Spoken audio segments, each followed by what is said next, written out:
함께 하나님 말씀을 통해서 은혜 누리는 시간 되기를 주님의 이름으로 축복합니다.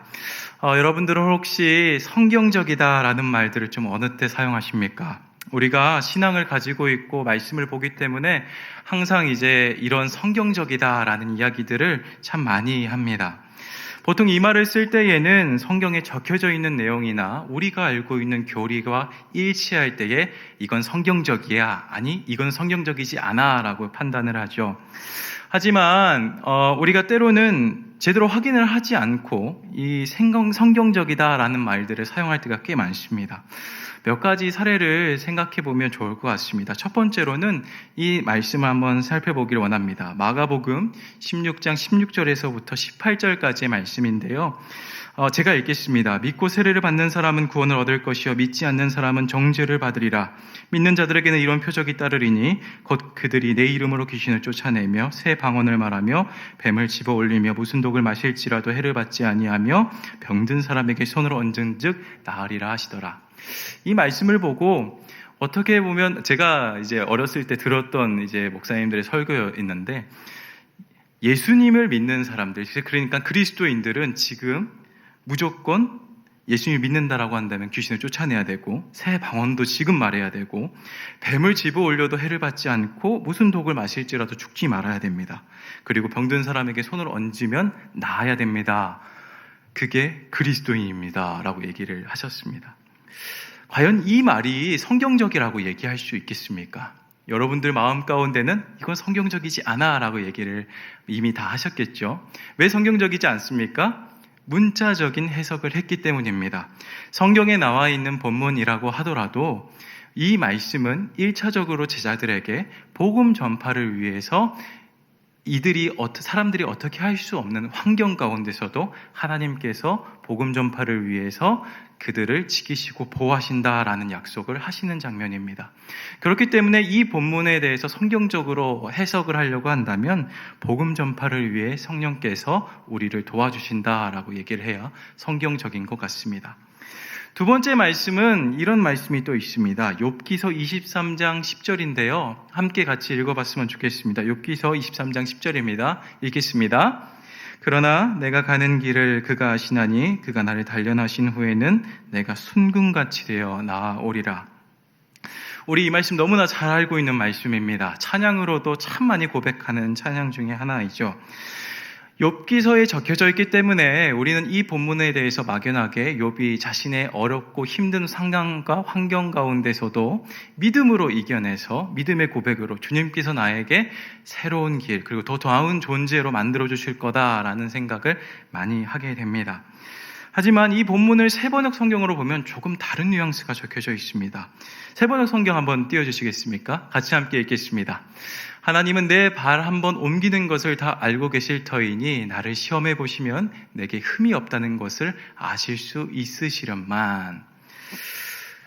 본문에 우리가 가지고 있는 개역개정의 성경에 있는 뉘앙스와 이 세번역 성경의 뉘앙스는 조금 많이 다릅니다. 실제로 이 욥기서 23장을 보시면 욥이 자신의 무죄함을 호소하고 있는 본문 중 하나입니다. 그런 맥락 가운데서 욥이 자신을 아무리 단련해봤자 나에게는 죄가 없다라고 얘기하며 무죄함을 고백하는 그런 본문입니다. 우리가 앞서 우리가 흔하게 생각했던 그 생각들이 성경적이다라고 얘기할 수 있을까요? 물론 그 생각 자체가 비성경적인 것은 아닙니다.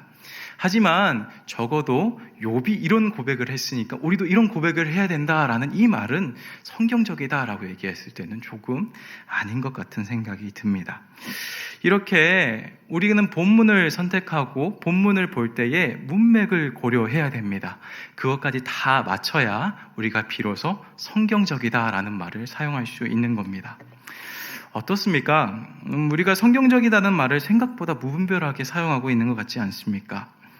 아마 제가 이런 얘기를 하면 많은 성도님들이 조금 불편해하실 것 같습니다. 그냥 은혜롭게 넘기면 되고 다 좋은 말들인데 좋게 넘어가면 되는데 굳이 저렇게 하나하나 토를 달면서 그렇게 봐야 하나, 이렇게 생각하실 수도 있으실 것 같습니다. 하지만 기억하셨으면 좋겠습니다. 신천지가 이렇게 많은 세력을 부응할 수 있는 이유, 이단이 여전히 우리 시대에도 흥황할 수 있는 이유는 바로 이 좋게 성경을 보기 때문이라 생각합니다.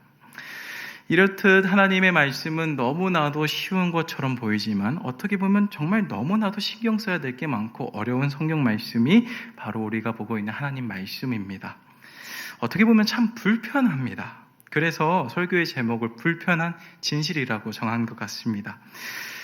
함께 본문을 좀 살펴보기를 원합니다. 우리가 보고 있는 본문은 호세아 6장입니다. 우리가 읽었던 1절에서부터 3절까지는 얼마나 구구절절한 회개의 탄식임을 대충 알 수 있죠. 우리 청년들은 이 찬양으로 되게 유명한 성경 구절인데요. 제이어스라는 찬양팀이 여호와께 돌아가자라는 그 찬양의 가사를 이 곡에 담아서 함께 찬양에 쓴 그 찬양이 떠오를 것 같습니다. 정말 이스라엘 백성들이 이제는 하나님께 돌아가야 된다, 하나님을 힘써 알아야 된다라고 이야기하는 것 같습니다. 하지만 정말 이 말씀이 정말 그런 말씀인지 깊이 함께 상고해 봤으면 좋겠습니다. 우리가 본문을 살피기 앞서서 호세아에 대해서 좀 살펴보기를 원합니다. 보통 이사야부터 말라기까지를 분류해서 선지서라고 명명을 합니다. 근데 이 선지서의 분량이 너무나도 길고 너무나도 커서 대선지서와 소선지서로 나눕니다. 여기서 이 대소의 구분은 분량의 차이입니다. 그 중에서도 오늘 호세아는 소선지서로 시작하는 맨 처음 성경입니다. 이 호세아가 활동했던 시기는 북이스라엘 시대 때 가장 최고의 전성기를 구가하고 있었을 때에 이 호세아가 사역을 시작합니다. 그리고 난 다음에 이 북이스라엘이 멸망하는 그 순간까지 사역을 했다라고 학자들이 많이 얘기를 합니다. 소선지서에 등장하는 선지자들 중에서 유일하게 북이스라엘 출신 선지자입니다. 물론 아모스나 요나 같은 선지자들도 북이스라엘을 향해서 예언을 했지만 이들은 주요 무대가 남유다 왕국이었고 유일하게 호세아만이 북이스라엘에서 사역했고 북이스라엘을 위해서 예언했던 선지자 중에 한 명입니다. 이렇게 호세아가 여러 가지 부분으로 살펴볼 수 있는데 호세아는 참 독특한 성경 중 하나입니다. 제가 이 호세아를 설교하려고 성경을 묵상하고 이 주석을 딱 펼치니까 호세아 주석 첫 마디에 제가 한 10권 정도의 이제 그 주석책을 봤는데 하나같이 빠짐없이 이 호세아는 정말 어렵다라고 다 하나씩 그 저자들이 그렇게 얘기를 했더라고요. 보니까 이 호세아가 북이스라엘 출신으로서 히브리어도 상당히 다른 히브리어를 구사했던 것 같고 문장이나 문학적인 표현들이 상당히 많기 때문에 이 호세아가 어렵다라고 많이 얘기를 합니다. 그리고 내용조차도 참 쉽지 않은 내용들을 담고 있습니다. 어쨌든 이런 생각들을 가지고 좀 호세아를 이렇게 살펴봤으면 좋겠습니다. 성도 여러분들께서 흔히 생각하시기에 호세아 하면 생각나는 게 음란한 여인 고멜이 아마 생각나실 겁니다. 그러한 생각들을 좀 머릿속에 가지고 하시면서 이 본문을 함께 묵상했으면 좋겠습니다. 서론이 너무 길었죠? 네. 하지만 이런 생각들을 하시면서 말씀을 보아야 잘 묵상한다라고 얘기할 수 있는 겁니다. 우리가 함께 본문 1절에서부터 3절을 함께 읽어봤으면 좋겠습니다. 함께 본문 읽도록 하겠습니다. 오라 우리가 여호와께로 돌아가자. 여호와께서 우리를 찢으셨으나 도로 낫게 하실 것이요 우리를 치셨으나 싸매어 주실 것임이라. 여호와께서 이틀 후에 우리를 살리시며 셋째 날에 우리를 일으키시리니 우리가 그의 앞에서 살리라. 그러므로 우리가 여호와를 알자. 힘써 여호와를 알자. 그의 나타나심은 새벽 빛같이 어김없이 비와 같이 늦은 땅을 적시는 늦은 비와 같이 우리에게 임하시리라 하니라. 본문의 고백은 처음으로부터 오라라고 시작합니다. 이 오라라는 말들은 정말로 히브리어 중에서도 이거는 정말로 해야 된다. 여러분 여길 주목하세요. 라는 그런 표현입니다. 여러분, 사람들의 시선을 주목시킨 다음에 얘기하는 얘기가 무엇입니까? 우리가 여호와께로 돌아가자 이야기합니다. 그 여호와께 돌아간다라고 한다면 본문에 보니까 우리를 찢으셨으나 도로 낫게 하실 것이요 우리를 치셨으나 싸매어 주실 것이다 라고 얘기합니다. 그리고 2절에서는 이틀 후에 우리를 살려주시고 셋째 날에는 일으키시리니 우리가 그의 앞에서 살 것이다 말합니다. 또 뭐라고 얘기합니까? 여호와를 알자 얘기합니다. 힘써 여호와를 알자. 새벽 빛같이 늦은 빛같이 어김없이 우리에게 임하실 것이다 라고 이야기를 합니다. 사실 백성들이 이렇게 회개함은 이전에 호세아 5장 4절에서 이미 이야기를 하고 있었습니다. 하나님께서 이런 말씀을 하셨는데 호세아 5장 4절 함께 띄워주시겠습니까? 함께 읽도록 하겠습니다. 그들의 행위가 그들로 자기 하나님에게 돌아가지 못하게 하나니 이는 음란한 마음이 그의 속에 있어 여호와를 알지 못하는 까닭이라. 아마 이 말씀 그리고 그 전부터 계속 호세아가 이런 비슷한 말씀을 엄청 많이 했습니다. 그래서 아마 이에 대한 반응으로 이 1절에서부터 3절의 회개를 하고 있다라고 생각이 듭니다. 이렇게 고백하고 회개를 하고 있습니다. 그렇다고 한다면 하나님께서는 이런 회개와 이런 고백을 어떻게 받아들이셔야 될까요? 우리가 생각했을 때는 이렇게 구구절절하게 회개하는 회개를 받아주시고 그들의 고백을 듣고 용서해 주시고 그들에게 은혜를 베푸셔야 되는 하나님이라고 생각이 듭니다. 그러면 이 이후에 나오는 성경 구절들이 내가 이스라엘을 용서하겠다, 내가 이스라엘에게 은혜를 베푸겠다라는 이야기들이 나와야 되는데 오늘 본문에서는 조금 다른 이야기가 적혀져 있는 것 같습니다.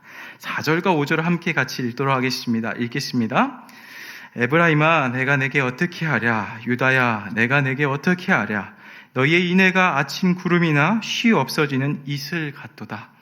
그러므로 내가 선지자들로 그들을 치고 내 입의 말로 그들을 죽였노니 내 심판은 비처럼 나오느니라. 여기서 4절에서 나오는 에브라임은 북이스라엘을 대표하는 에브라임 지파 중 하나입니다.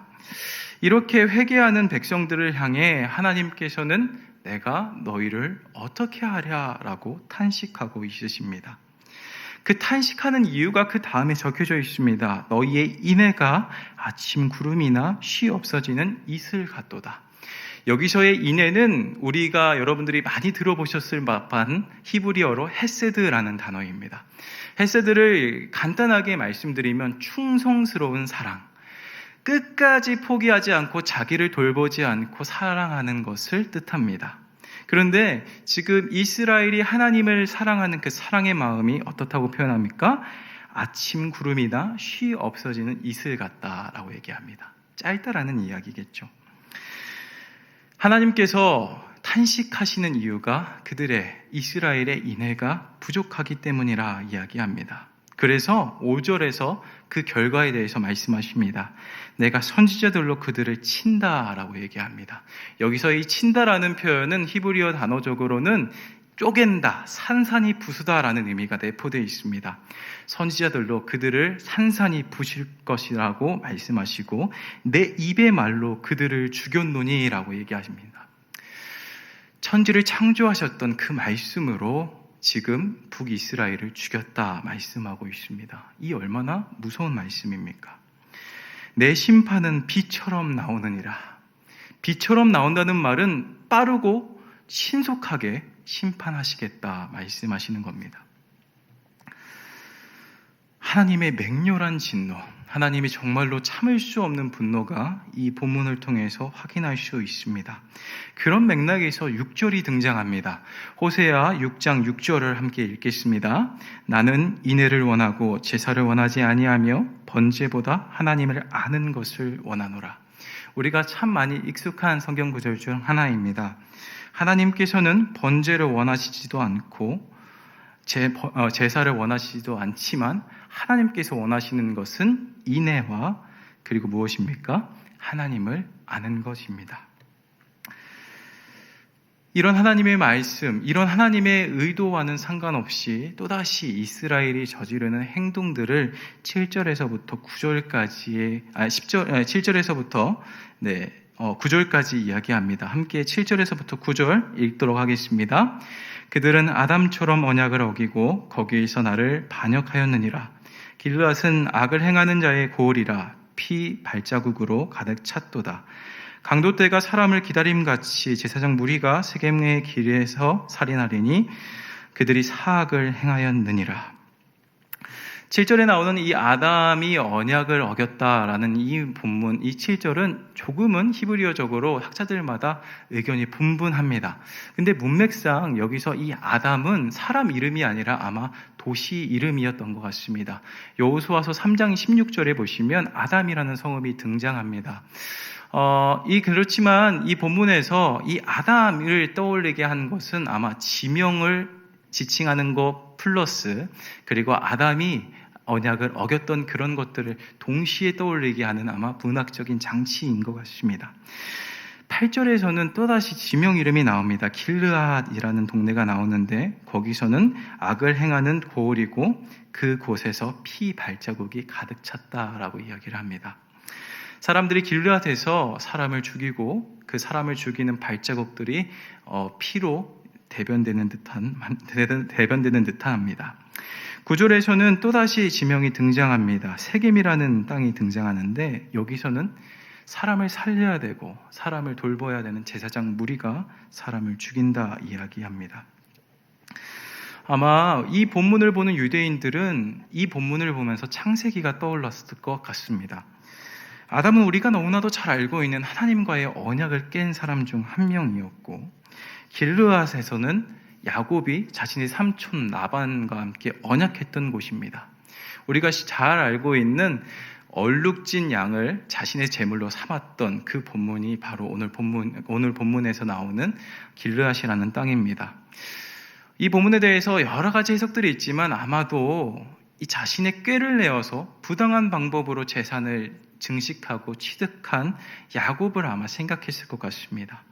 마지막 땅이었던 세겜은 어떤 곳이었습니까? 북이스라엘 조상이었던 레위와 시므온이 세겜 사람들을 무차별적으로 학살했던 곳입니다. 이 사건들의 공통점이 무엇인지 아십니까? 거룩한 하나님의 뜻과 정반대로 자신의 이익을 위해서 꾀를 내기도 했고요. 자신들의 분노 때문에 사람을 무차별적으로 학살하는 자기 중심적 태도, 자기 자신을 사랑하는 모습들이 공통점입니다. 이런 조상들의 모습을 그대로 닮은 북이스라엘은 이 이스라엘을 향해서 하나님은 인애를 행하지 않다, 인애를 사랑하지 않는다 말씀하십니다. 그래서 10절은 이렇게 말씀합니다. 10절 함께 읽겠습니다. 내가 이스라엘 집에서 가증한 일을 보았나니 거기서 에브라임은 음행을 하였고 이스라엘은 더럽혀졌느니라. 북이스라엘에 대한 하나님의 평가는 가증한 일을 보았다 말씀하십니다. 가증하다는 것은 혐오스럽고 정말 보기 싫은 장면을 뜻합니다. 보통 성경에서 이 가증한 일이라고 표현하는 이 단어는 이 호세아 6장과 에레미야 단 2번만 사용되었습니다. 이 2번의 공통점은 이스라엘의 정말 가증스럽고 음행하는 태도에 대해서만 이 단어를 사용했습니다. 음행이 무엇입니까? 배우자가 있는데도 다른 사람과 성관계를 하는 행동을 뜻합니다. 어떻게 보면 자신을 사랑했던 이스라엘의 그 모습은 하나님 보시기에 음행을 하고 있는 사람과 똑같다라고 이야기하십니다. 그리고 음행했기 때문에 더럽혀졌다 말하고 있습니다. 11절에 보시면 이런 상황은 북이스라엘에만 해당하는 것이 아니라 남유다도 동일하다라는 것들을 생각할 수 있습니다. 우리 함께 종합해 봤으면 좋겠습니다. 종합해 보면 하나님께서는 지금 이스라엘에게, 특히 북이스라엘에게 엄청난 분노를 하시고 있으십니다. 그 분노의 이유는 사랑해야 되는 그 하나님을 사랑하지 않고 다른 존재에게 인애와 사랑을 베풀었기 때문입니다. 이건 여담이지만 성경 전반에서 특히 이 잠언서와 호세아서에서 가장 하나님께서 싫어하시는 범죄가 뭐라고 생각하는지 아십니까? 바로 음행입니다. 다른 말로 얘기하면 불륜이죠. 왜냐하면 하나님은 출애굽기를 통해서 질투하시는 하나님이라고 이야기하십니다. 요사이 이 불륜을 이제 다루는 드라마가 상당히 유행하고 있다는 얘기를 들었는데, 그리스도인, 그러니까 예수님을 믿는 우리는 이 음행, 불륜에 대한 이야기를 생각하면 하나님처럼 가증스럽게 생각해야 됩니다. 조금 더 나아가면 이 불륜을 저지르는 사람들은 좀 단호하게 얘기해서 자신이 크리스찬인지 그리스도인인지 다시 한번 생각해 봐야 될 것 같습니다. 어찌됐든 우리는 그렇다라고 한다면 이 우리가 보고 있는 본문 1절에서부터 3절의 회개를 우리가 어떻게 생각해야 될까요? 하나님께 회개하는 그 기도를 우리는 지금 도대체 어떻게 생각해야 될까요? 진실하게 회개하는 그 회개의 마음에 대놓고 하나님께서 진노를 내리시겠다 말씀하시는 게 맞는 말일까요? 아니면 하나님 말씀을 통해서 1절에서부터 3절의 이 회개가 거짓된 회개라고 봐야 되지 않겠습니까? 실제로 성경 제목이 붙어있는 성경을 보시면 오늘 본문의 제목이 오늘 호세아 6장의 제목이 백성들의 불성실한 회개라고 적혀 있을 겁니다. 그들은 회개는 했지만 정말 말이 번지르르한 회개였음을 알 수 있습니다. 그렇습니다. 하나님께서는 거창하고 아름다운 기도의 내용보다 마음의 중심을 보시는 분이십니다. 사랑하는 여러분, 우리가 이 본문을 통해서 어떻게 생각해야 될까요? 본문은 우리에게 어떤 말을 하고 있는 걸까요? 저는 두 가지 정도로 함께 생각해 봤습니다. 먼저는 이스라엘의 모습을 함께 살펴보기를 원합니다. 북이스라엘 사람들은 분명히 하나님의 말씀을 듣고 그에 대해서 반응했습니다. 여호와께 돌아와라, 하나님을 힘써 알아라 라는 그 호세아의 구구절절한 하나님의 마음에 우리가 힘써 여호와를 알겠습니다, 우리가 하나님께 돌아가겠습니다 이야기했습니다. 하지만 그들의 이야기를 들으신 하나님은 그들에 대해서 심판하시겠다 말씀하셨습니다. 이스라엘의 모습을 6절을 통해서 조금은 더 알 수 있을 것 같습니다. 6절을 우리 다시 한번 읽어볼까요? 6절 읽겠습니다. 나는 인애를 원하고 제사를 원하지 아니하며 번제보다 하나님을 아는 것을 원하노라. 북이스라엘은 이 하나님의 경고의 명령, 나는 너희를 더 알기를 원하고 너희가 나를 더 알기를 원하고 너희가 나를 더 사랑하기를 원한다라는 이 말씀을 듣고 아마 더 제사와 번제에 신경을 썼던 것 같습니다. 마치 바알이나 우리가 섬겼던, 우리 조상들이 섬겼던 조상신들처럼 뭔가 신들에게 더 좋은 예물들, 그리고 더 좋은 예식들을 가지고 섬겨야만 하나님을 알고 하나님을 사랑한다라고 생각했던 것 같습니다. 이들의 마음 가운데는 하나님을 사랑하기보다는 하나님을 잘 달래드려야 우리에게 좋은 것을 주시는 기계적인 하나님이 있었던 것 같습니다. 마치 요술의 램프 지니처럼 램프를 정성스럽게 잘 닦아야 하나님이 팡 하고 튀어나오셔서 우리의 소원과 우리의 바램을 이루어주시는 그런 하나님이라고 생각했던 것 같습니다.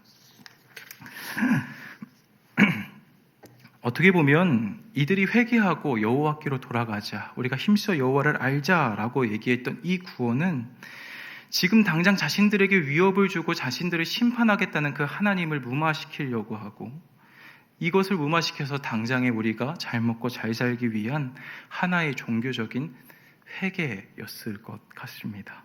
그렇기에 제사와 번제를 열심히 드렸던 것 같습니다.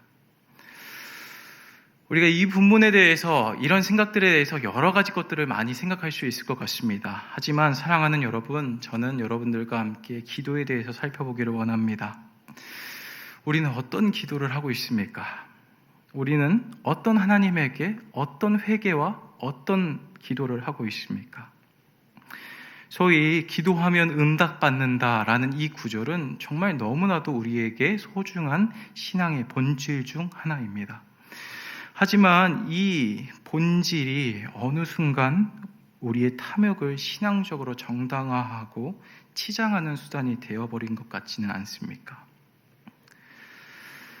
예수님께서 먼저 그의 나라와 그의 일을 구하라, 그리하면 이 모든 것을 너희에게 더하시리라 하셨던 그 말씀이, 그의 나라와 그의 일을 먼저 구하는 것보다 이 모든 것을 너희에게 더하시리라는 그 말씀이 더 우리 눈에 보이지는 않는지요? 현재 시중에 나온 기도에 관한 서적들을 살펴보면 우리가 생각하는 기도에 대해서 너무나도 잘 알아볼 수 있습니다. 현재 시중에 나오는 기도에 관한 서적들의 그 제목들이 무엇입니까? 기도받는 비결, 면반벗 기도받았던 사람의 이야기. 이렇게 하면 기도 응답받는다. 유진 피터슨이라는 사람이 이런 얘기를 했습니다. 우리는 끊임없이 하나님을 길들이고 하나님을 소처럼 멍에 씌워서 우리가 원하는 대로 움직이려고 한다. 그것이 우리의 본성이다. 우리가 기도하는 이유가 무엇입니까? 하나님을 더욱 사랑하고 하나님의 마음을 더 잘 알기 위해서 기도하십니까? 아니면 그것들을 통해서 예수 믿고 더 복받고 더 잘 살기 위해서 기도하십니까? 본문은 그렇게 생각하고 그렇게 기도하는 사람들에게 인애가 없다 말하십니다. 그리고 그런 사람들에게 음행했다라고 말씀하시면서 그 인애 없는 자들을 빠르게 심판하신다 말하고 있습니다. 본문의 말씀은 우리에게 중심을 보시는 하나님을 말하고 있습니다. 우리는 그 중심을 보시는 하나님 앞에 직면해야 합니다. 불편합니다. 정말 불편합니다. 우리의 속마음과 속내내가 낱낱이 드러나는 것처럼 너무나도 불편합니다. 여기 앞에서 이렇게 설교하는 여기 이 사람도 너무나 부끄럽습니다. 하지만 본문은 우리에게 이런 우리의 모습을 직면하라 이야기합니다. 두 번째로 생각해 볼 것이 있습니다. 이렇게 정말 불편한 진실 가운데서 우리가 해야 될 것은 무엇일까요? 우리가 직면하고 있는 이 상황 가운데서 우리가 정말로 아무런 소망 없이 살아가야 될 우리를 보고 어떻게 해야 될까요? 그것은 바로 회개입니다. 성경을 보면 진실된 회개와 거짓된 회개는 종이 한 장 차이입니다. 종이 한 장 차이라고 말하는 것은 바로 사람의 마음은 사람이 알 수가 없고 자기 자신과 하나님만 아시기 때문입니다.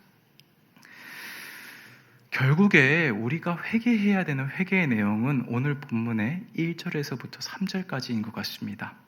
사실 오늘 이 1절에서 3절에 대한 이 내용이 누가 회개했는지에 대한 해석들, 그리고 이게 참 회개인지 거짓 회개인지에 대해서는 학자들 간의 의견이 많이 분분합니다. 그 분분한 이유가 무엇이었겠습니까? 이 기도의 제목들이 잘못되진 않았을 겁니다. 이 기도의 제목이 잘못되진 않았지만 잘못된 것은 그들의 마음이었습니다. 문맥상으로는 분명히 이 본문에서 이스라엘 백성들이 했던 그 회개는 불성실한 회개가 많습니다. 하지만 정말 마음을 다해서 나의 이런 더럽고 추잡한 모습을 보면서 하나님께로 돌아가겠습니다. 하나님, 우리가 하나님을 힘써 알고 싶습니다. 라고 이야기하는 그 구구절절한 회개에 하나님께서 어떻게 돌을 던지시겠습니까? 이스라엘이 심판을 받은 이유는 하나님에 대한 사랑이 아니라 하나님을 조종하고 이용하려는 마음이었기 때문입니다. 말씀을 듣고 회개하는 자들에게는 오늘의 본문이 기도가 될 것입니다. 그렇다고 한다면 내가 진짜로 회개를 하고 있는 건지 아니면 가짜로 회개하고 있는 건지 어떻게 알 수 있을까요? 많은 사람들이 회개하고 우리는 하나님께 뉘우쳤다 이야기합니다. 나는 진짜 회개를 했어 라고 생각합니다. 여기 계신 모든 분들도 다 그렇게 생각할 겁니다. 그것은 하지만 북이스라엘 사람들도 동일하게 이야기했던 내용입니다. 그렇다고 한다면 그 회개와 참 회개와 거짓 회개가 나눠지는 그 시금석이 어디 있을까요? 우리가 보고 있는 호세아 6장 6절은 신약에서 예수님께서 마태복음 9장 9절에서 13절, 마태복음 12장 1절에서 18절에서 인용하셨습니다. 이 두 본문의 사건의 공통점은 종교적인 제의와 전통적인 예식에 대한 바리새인들의 도전에 대한 예수님의 대답입니다. 호세아는 분명히 여기서 나오는 인애, 나는 제사를 원하지 않고 인애를 원한다라고 했을 때 이 인애에 대해서 하나님에 대한 인애라고 이야기했습니다. 하지만 예수님은 이 인애를 하나님에 대한 인애로 해석하신 게 아니라 사람에 대한 인애로 해석하십니다. 결국 제사보다 중요한 것은 사람에게 베푸는 인애입니다. 사람을 얼마나 사랑하느냐 이야기합니다. 어려운 말로 이러한 본문을 계시의 발전이라고 이야기합니다. 요약하면 이렇습니다. 우리의 모습 속에서 이웃을 사랑하고 아끼려고 하는 마음이 있는가 없는가, 그것이 바로 참된 회개와 거짓된 회개의 시금석이라고 얘기할 수 있습니다. 성경은 특히나, 그리고 예수님께서도 너무나도 특히나 우리에게 말씀하신 게 무엇입니까? 우리가 너무나도 잘 알고 있는 하나님 사랑과 이웃 사랑입니다. 하나님을 사랑하는 사람은 반드시 이웃을 사랑할 수밖에 없고, 이웃을 사랑하는 사람은 반드시 하나님을 사랑할 수밖에 없다. 이웃을 사랑하지 않는 사람은 하나님을 사랑하지 않는 사람이다 라고 이야기하는 게 성경의 말씀입니다. 사랑하는 맑은생 강촌교회 성도 여러분, 우리는 얼마나 많은 관심과 사랑을 이웃에게 돌리고 있습니까? 설교의 마무리를 하려고 합니다. 어떤 분의 그 기도문을 함께 좀 읽어드리려고 합니다. 기도문입니다. 창조주이시며 정능자라고 불리우는 당신께 기도드리는 거 쉽지 않습니다. 3년 전 우리 아이들을 살려달라는 마지막 기도를 외면했었으니까요. 당신에게 등 돌리고 살고 싶었습니다. 그런데 어디를 가든 당신이 계시더군요. 더 이상 울 힘조차 없이 그저 멍하니 앉아 바다만 바라보던 팽목항에도, 차가운 시멘트 바닥에서 하늘을 보며 잠을 청해야 했던 국회에도, 내리쬐는 땡볕을 피할 그늘 하나 찾기 어려웠던 광화문에도, 하수구 냄새에 시달려야 했던 청운동 사무소에도, 침몰 지점이 바로 눈앞에 보이는 동거차도에도, 그리고 병든 몸을 이끌고 세월호가 누워있던 목포 신항에도 당신은 계셨습니다. 이름도 모르고 얼굴도 몰랐던 분들이 눈물 가득 고인 눈으로 다가와서 안아주시며 같이 울어주시는 따뜻함에서 당신을 느낄 수 있었습니다. 그때 우리 아이들을 살려달라고 당신께 기도할 때 좀 그 기도를 들어주시지, 왜 우리 아이들이 없어진 지금 모르는 사람을 통해 당신을 드러내시나요? 고난주간이면 우리의 죄를 대신해서 당신의 아들을 내어주신 그 사랑에 감격하기 위해 십자가의 고난이 얼마나 고통스러울지를 묵상하고 죄짓지 않으리라가 다짐하며 그 고통에 다가가서 닿으려고 노력했었지만, 우리 아이들이 없어진 이후에 그런 노력을 하지 않습니다. 매일매일이 고난주간이고 십자가와 세월호는 동일시되고 있으니까요. 당신의 아들이신 예수님을 인류의 죄를 대신해서 짊어지신 십자가와 수학여행을 가던 단원고 아이들이 태우고 가다가 침몰당한 세월호를 동일하게 여기는 것이 불경스러우신가요? 2000년 전 오늘 낮 12시부터 오후 3시까지 3시간 동안 어둠이 덮치고 성수의 휘장이 위에서부터 아래로 찢어지고 땅에 진동나고 바위가 터졌다는 기록은 아들을 잃은 아버지의 아픔을 느끼게 해줍니다. 같은 아픔을 나눌 수 있는 분이 하나님 당신이셔서 다시 당신께로 향합니다. 십자가에 달리셨으면서도 자신을 못 박은 사람들이 몰라서 저지른 일이라며 저들을 용서해달라고 기도하시는 예수님의 모습을 담기란 불가능해 보이지만, 그렇게 기도하신 예수님을 잊지 않고 기억하고 있습니다. 당신을 잘 섬긴다는 큰 교회들은 자식을 잃은 울부짖는 세월호 유가족들을 위로하기보다는 애써 외면하거나 오히려 비난했습니다. 예수님을 십자가에 못 박은 사람들처럼 모르고 그런 것 같진 않습니다. 자신들을 위해 쌓아 올린 바벨탑이 너무 높고 견고해서 밖에 있는 사람들이 하는 얘기를 들리지도 않고 보이지도 않는 것 같습니다. 저들을 어찌해야 할까요? 저들을 불쌍히 여기실 분은 하나님 당신밖에 없습니다. 저들을 불쌍히 여겨주세요. 한국교회를 불쌍히 여겨주세요.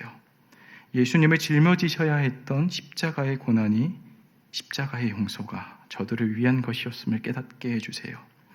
낮은 곳으로, 가장 낮은 곳으로 임하시는 당신의 임재와 사랑을 기다립니다. 팽목항에서, 국회에서, 광화문에서, 청운동 사무소에서, 동거차도에서, 목포 신항에서 만났던 당신을 닮은 사람들이 오늘 이곳에 가득합니다. 부디 이들에게 청결한 마음을 주셔서 당신을 보게 하시고 세밀한 당신의 음성이 들려지게 하시옵소서. 예수님의 이름으로 기도합니다. 아멘. 2017년 4월 11일 3일교회에서의 기도, 단원고 2학년 5반 이창현 청년의 엄마 최순아. 어떤 사람들은 이 기도가 신학적으로 그리고 교리적으로 많이 잘못된 기도라고 생각할 수 있습니다. 하지만 적어도 저는 이 기도가 참 하나님의 마음을 잘 알고 있으며 그 하나님께로 돌아가려고 하는 진심 어린 기도라고 생각합니다. 하나님께서는 우리에게 사랑을 원하신다 말씀합니다. 우리가 뭐길래, 우리와 같은 사람이 뭐길래 그 전능하시고 창조주이신 하나님이 우리에게 사랑을 갈구하시는 걸까요? 그 하나님께서는 자신의 사랑하는 아들, 독생하신 아들까지 내어주시기까지 우리를 사랑하시고 그것에 대해서 알기 원하십니다. 그 사랑을 힘써 알기 원하십니다. 사랑하는 여러분들은 얼마나 하나님을 알기를 원하십니까? 얼마나 하나님의 마음을 공감하기 위해서 기도하십니까? 사랑하는 여러분들이, 사랑하는 제가 본문의 말씀에 따라 하나님 말씀을 알기에 힘쓰며 그 하나님께로 돌아가기를 원하는 성도들, 우리의 마음을 심히 불편하게 하는 진실을 받아들이며 그 사랑하는 여호와 하나님께로 돌아가는 사랑하는 맑은생 광천교회가 되기를 주님의 이름으로 축복합니다.